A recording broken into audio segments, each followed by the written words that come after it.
মোদীৰ বিৰুদ্ধে ISI link থকা বুলি অভিযোগ আহিছে। তেওঁ 12 বছৰ হ'ল ইণ্ডিয়ান চিটিজেনশ্বিপ লোৱা নাই, তেওঁ ওভাৰচিজ ইণ্ডিয়ান চিটিজেনশ্বিপ লৈ আছে। এই সন্দৰ্ভত কিবা ক'ব নেকি? চাওক, যদি আপোনালোকে অলপ ইতিহাসলৈ যায়, আপোনালোকে দেখা পাব যে মধ্যপ্ৰদেশত মনোজ যাদৱ, ধ্ৰুৱ সাক্সেনা, মধ্যপ্ৰদেশত ISI এজেণ্ট ধৰা পৰিলে। সেই ISI এজেণ্ট ক'ত আছিলে? বিজেপি দলত আছিলে, বিজেপি IT চেলত আছিলে।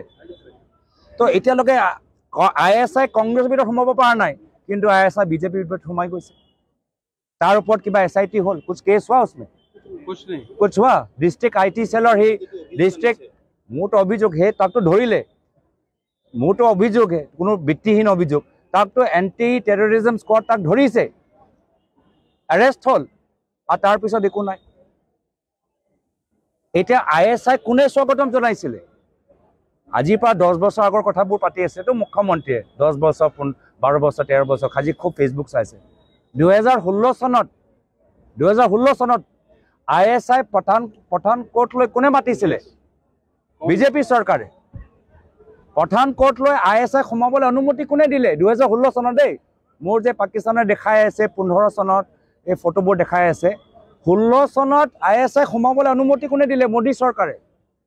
প্ৰধানমন্ত্ৰী বিৰিয়ানী খাবলৈ কেতিয়া গ'ল? প্ৰধানমন্ত্ৰী বিৰিয়ানী খাবলৈ গৈছে 15 চনত। তো তেওঁ বিৰিয়ানী খাবলৈ গ'ল, তেতিয়াতো আপত্তি নাই। তো সেইকাৰণে চাওক, প্ৰশ্ন উত্তৰ এইবোৰ চব তৰ্কাতৰ্কি হৈ থাকিব। এই ক্ষেত্ৰত অসমৰ জনসাধাৰণে ৰাজনীতিবিদসকলৰ পৰা বহুত আশা কৰে, আৰু আমি এই ধৰণৰ লেতেৰা ৰাজনীতি কৰাতকৈ, ভিত্তিহীন ৰাজনীতি কৰাতকৈ অসমৰ জনসাধাৰণক এটা নতুন অৰ্থনীতি, এটা নতুন সামাজিক নীতি, এটা নতুন শিক্ষা নীতি, এটা নতুন স্বাস্থ্য নীতি আমি কেনেদৰে দিব পাৰোঁ, সেয়া লৈ হৈছে আমাৰ মূল উদ্দেশ্য।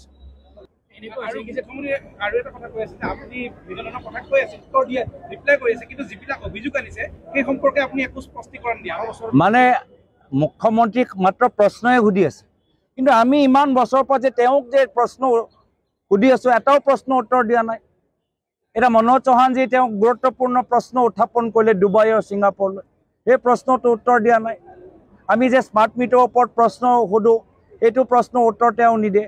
মুখ্যমন্ত্ৰী খালি প্ৰশ্ন সুধি থাকিব নে নিজে তেওঁক সোধা প্ৰশ্নৰ উত্তৰ দিব? এটাও তেওঁ সোধা প্ৰশ্নৰ উত্তৰ দিছে নেকি? আজি কলিয়াবৰত এটা কেছ চলি আছে, সেই এটা প্ৰশ্ন তাৰো উত্তৰ দিয়া নাই। তেওঁ PPKৰ কথা উল্লেখ কৰিলে, কিছুমান কথাটো আপোনালোকে নিজৰ সাংবাদিকসকলে উল্লেখ কৰিছে, এটাও প্ৰশ্ন উত্তৰ তেওঁ দিছে নেকি? তো মই মুখ্যমন্ত্ৰীক কৈছোঁ যে আপুনি মুখ্যমন্ত্ৰী, প্ৰশ্ন সোধাও অধিকাৰ আছে, উত্তৰ দিয়াও অধিকাৰ আছে। যিদিনা মুখ্যমন্ত্ৰী জনসাধাৰণৰ সোধা প্ৰশ্নৰ উত্তৰ দিবলৈ আৰম্ভ কৰিব, সেইদিনা ময়ো তেওঁৰ প্ৰশ্নৰ উত্তৰ দিম।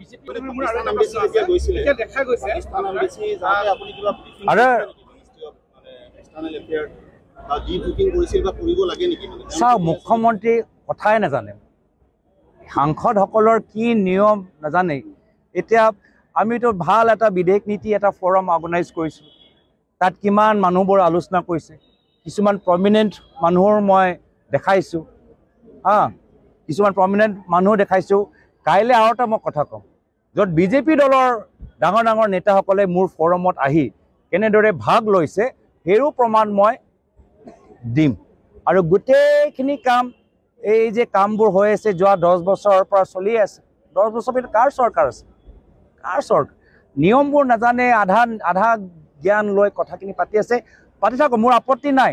যদি তেওঁৰ এই 12 মাহ এই ধৰণৰ অপপ্ৰচাৰ তেওঁলোকে নিজৰ মূল্যৱান সময়টো, অসমৰ জনসাধাৰণৰ তেখেতক দিয়া মূল্যৱান সময়টো এই ধৰণৰ অপপ্ৰচাৰত তেওঁলোকে ব্যস্ত হ'বলৈ বিচাৰে, মোৰ ফালৰ পৰা কৃতজ্ঞতা থাকিল। আমি ৰাইজৰ মাজত সোমাই, আমি ৰাইজৰ মাজত অসমৰ পৰা ইমূৰলৈ আমি যাত্ৰা কৰি ৰাইজৰ হৈ আমি মাত মাতি থাকিম, ৰাইজৰ সমস্যাবোৰ আমি উত্থাপন কৰি যাম। SIT কৰক কয়লাৰ ওপৰত, যে কয়লা যে ইমান যে তেওঁ বন্ধ যে কৰিবলৈ হ'ল, তো কাৰ নেতৃত্বত হ'ল? মাইন্স এণ্ড মিনাৰেলছ ডিপাৰ্টমেণ্টৰ ওপৰত কৰিব লাগিছে। য'ত অবৈধ কয়লা খনন আছে, আৰু আজিকালিতো খুব ফোনৰ ৰেকৰ্ডিং আমি শুনি আছোঁ, এই ফোনৰ ৰেকৰ্ডিঙত কোনোবা এজন ঘনিষ্ঠ মন্ত্ৰীৰ নাম ওলাই আছে। তো কয়লাৰ ওপৰত SIT কিয় কৰা নাই? আমিতো অসমৰ ভিতৰত যে কয়লা অবৈধ কয়লা খনন চলি আছে, যাৰ ফলত আমাৰ উমৰাংচত কিমান মানুহৰ মৃত্যু হ'ল, আমি সেয়া লৈ আমি SIT ডিমাণ্ড কৰি আছোঁ। সেয়া লৈতো তেওঁলোকে SIT তেওঁ কৰা নাই কিয়? এইখিনি কথাত কিবা এটা বাস্তৱ কথা ওলাই যাব, সেয়া লৈ তেওঁলোকৰ ভয় নেকি? হয় হয় শেহতীয়াকৈ মুখ্যমন্ত্ৰীগৰাকীয়ে কৈছে যে আপুনি ক'ৰবাত গুচি গ'ল নেকি তেনেধৰণৰ দিছে, মানে আপোনাৰ আৰু আপোনাৰ পত্নী এলিজাবেথৰ মাজতে এটা ডিভিজনৰ ক'ৰবাত হেৰি কৰিছে নেকি, ট্ৰাই কৰিছে?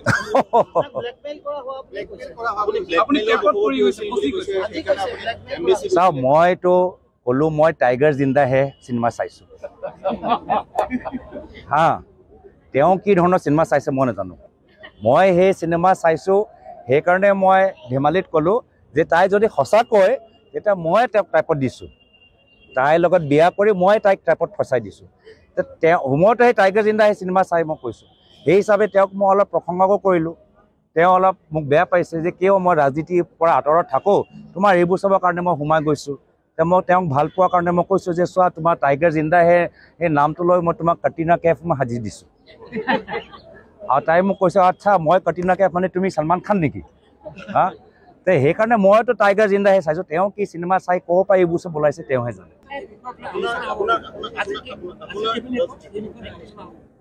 মই কৈছোঁ কেবিনেটৰ ভিতৰত 6 জনগোষ্ঠী জনজাতিকৰণ কেতিয়া হ'ব তাৰ ওপৰত আলোচনা হ'ব লাগে। কেবিনেটৰ ভিতৰত আজি যে আমাৰ কাৰ্বি আংলঙত বিঘাই বিঘাই মাটি আজি আমি জংঘলবোৰ হেৰাই পেলাইছোঁ তাৰ ওপৰত হ'ব লাগে। আজি কেবিনেটৰ ভিতৰত যে আজি আমাৰ বিভিন্ন বাগানৰ ভিতৰত ATC বাগানৰ ভিতৰত তেওঁলোকে 2050 টকা আজি তেওঁলোকে কিয় পোৱা নাই, য'ত তেওঁলোকে আইন বনাই দিছে যে বাগানৰ শ্ৰমিকসকলে 2050 টকা পাব লাগে। আজি আমাৰ চীনাবৰা বাগানৰ মানুহবোৰ কিয় ধৰ্ণা দিবলৈ হৈছে, 250 টকা কেতিয়া তেওঁলোকে দিব তাৰ ওপৰত আলোচনা হ'ব লাগে। 351 কথাটো মই নকওঁৱে, 250 টকাটো দিয়ক, 6টা জনগোষ্ঠী জনজাতিকৰণৰ কথা কওক। তো এইখিনি কথা তেওঁলোকে কেবিনেটৰ ভিতৰত পাতিব লাগে। কেবিনেটৰ ভিতৰত এইটো তেওঁলোকৰ দলীয় অড্ডা নহয় যে য'ত তেওঁলোকৰ নিৰ্বাচনী বিষয়বোৰ অপপ্ৰচাৰবোৰ তেওঁলোকে আলোচনা কৰিব। অসমৰ জনসাধাৰণ তেওঁলোকে সেইকাৰণে ক্ষমতা দিয়া নাই। আৰু সেইকাৰণে মই তেওঁলোকক পুনৰ মনত পেলাই দিছোঁ যে 12 মাহ আছে, 12 মাহত কিবা এটা ভাল কাম কৰক। ইমান প্ৰতিশ্ৰুতি দিলে উন্নয়নৰ ক্ষেত্ৰত শীৰ্ষ ৰাজ্যলৈ লৈ যাব, শীৰ্ষ ৰাজ্যটো লৈ যাব নোৱাৰিলে নিজে কৰৰপতি হৈ গ'ল। কিবা এটা ভাল কাম কৰক, ক্ষমতা বেছি দিন নাই, 12 মাহ এনেকৈ গুচি যাব। আৰু তাৰপিছত তেওঁলোকে নিজে ক্ষতি প্ৰকাশ কৰিব যে যোৱা শেষৰ সময়ত কিবা এটা ৰাইজৰ কাৰণে ভাল কাম কৰিব পাৰিলোহেঁতেন, কিন্তু সেই সময়ত মই ক্ষমতা ৰাইজৰ কাৰণে নহয়, সেই সময়ত মই ক্ষমতা নিজৰ নিৰ্বাচনী নিজৰ প্ৰচাৰৰ বাবে মই ব্যৱহাৰ কৰিছোঁ।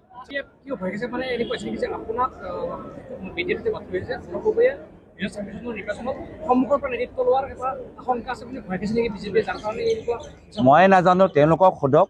আৰু মই আকৌ কৈছোঁ, আমাক ভয় কৰাতকৈ অসমৰ জনসাধাৰণক ভয় কৰক। নিবনুৱা যুৱকসকলৰ খুব ভয় কৰক। যি মহিলাসকলে 10,000 টকা গছপুলি ৰোৱাৰ কাৰণে পোৱা নাই তেওঁলোকৰ খুবৰ পৰা ভয় কৰক। যি আমাৰ জল জীৱন মিছনৰ যে মানুহবোৰ যে আছে, যি আমাৰ আশা কৰ্মী আছে, যি আমাৰ চৰকাৰী কৰ্মচাৰী আছে, মোক লৈ চিন্তা কৰাতকৈ তেওঁলোকৰ ভৱিষ্যতৰ কাৰণে চিন্তা কৰাটো উচিত। মোৰ লগত ব্যস্ত,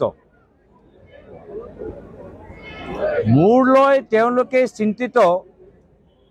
মই অলপ যোৰহাট লোকসভা নিৰ্বাচনৰ পিছত অনুমান পাইছিলোঁ, কিন্তু ইমান যে তেওঁলোকে ভয় কৰিছে, গোটেই বিজেপি ইক'চিষ্টেম মোক লৈ ইমান ভয় কৰিছে, মই অবাক। আৰু মই তেওঁলোকক ক'বলৈ বিচাৰোঁ যে মোক ভয় কৰিব নালাগে, অসমৰ জনসাধাৰণক ভয় কৰক। অসমৰ জনসাধাৰণ আপোনালোকৰ ব্যৱহাৰ ভাল পোৱা নাই, অসমৰ জনসাধাৰণ আপোনালোকৰ ব্যক্তিত্ব ভাল পোৱা নাই, অসমৰ জনসাধাৰণ আপোনালোকৰ কামখিনি কথাখিনি ভাল পোৱা নাই। অসমৰ জনসাধাৰণক সন্মান কৰক, অসমৰ জনসাধাৰণৰ বিবেক সন্মান কৰক, বিবেক শক্তিটো সন্মান কৰক। আজি যি ফেচবুক টুইটাৰ লৈ তেওঁলোকে বিভিন্ন ধৰণৰ যিখিনি অভিযোগ দাঙি ধৰিছে, সেই গোটেই ফেচবুক টুইটাৰ আজি ৰাজহুৱা, একোতো লুকাই ৰখা নাই, চব গোপন, এটাও কথা গোপন হয়, চব ৰাজহুৱা কথাখিনি আছে। এই একে ফেচবুক টুইটাৰ অসমৰ জনসাধাৰণেও চাব পাৰে। মই অসমৰ জনসাধাৰণক আজি নিজৰ ফেচবুক যোগেদি গোটেইখিনি কথা মই স্পষ্ট কৰি দিছোঁৱে।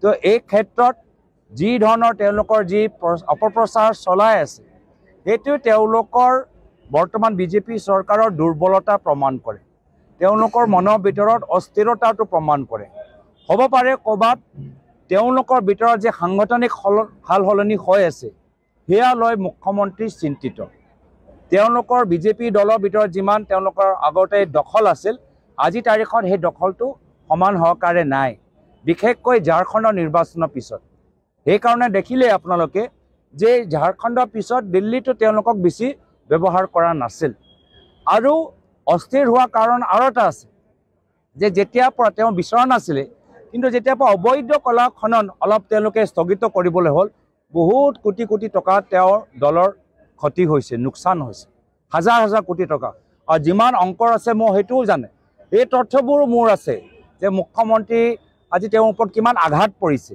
যে তেওঁ সেই কয়লা সিন্ডিকেটৰ সেই যে পইচা যে আগতে দলে পাই আছিলে সেই পইচাটো এতিয়া নোপোৱা হ'ল সেয়ালৈ তেওঁ শংকিত হৈ আছে লগতে এইখন চৰকাৰ ওচৰত মাত্ৰ 12 মাহে আছে 12 মাহলৈকে তেওঁলোকৰ মুখ্যমন্ত্ৰী গাদীৰ ওপৰত বহিব পাৰিব তাৰপিছত অসমৰ জনসাধাৰণ তেওঁলোকে আঁতৰাই দিব এতিয়া সেই ভয় এই যে নিজৰ মাজত সেই নিজৰ ভিতৰৰ যে ভয় এই ভয় লৈ কি কৰিব এই ভয়টো কাৰোবাৰ ওপৰতো মানে এৰিব লাগিব নিজৰ চিন্তাটো কাৰোবাৰ বেলেগৰ মূৰৰ ওপৰত ফাটিব লাগিব তো সেইকাৰণে এতিয়া গোটেই বিজেপি ইক'চিষ্টেম মোক আৰু মোৰ পৰিয়ালক বদনাম কৰিবলৈ চেষ্টা কৰিছে ভাবিছে যে এই ধৰণৰ অপপ্ৰচাৰ লৈ আমি বহি যাম পিছুৱাই যাম দল সলনি কৰিম কিন্তু এই উৎসৱ নহ'ব মই প্ৰয়াত তৰুণ গগৈদেৱৰ সন্তান আমি বিজেপি গোটেই ইক'চিষ্টেম RSSৰ পৰা আমি ভয় নকৰোঁ আমি সন্মুখৰ পৰা যুঁজি যাম